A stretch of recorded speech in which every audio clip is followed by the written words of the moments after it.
সালাম।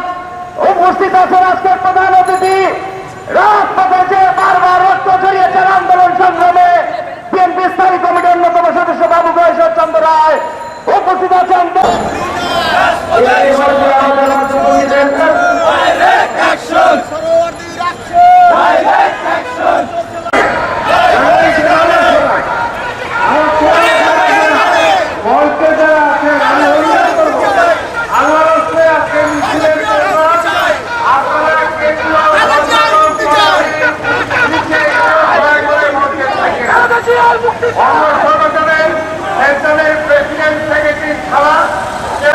বন্ধুগণ,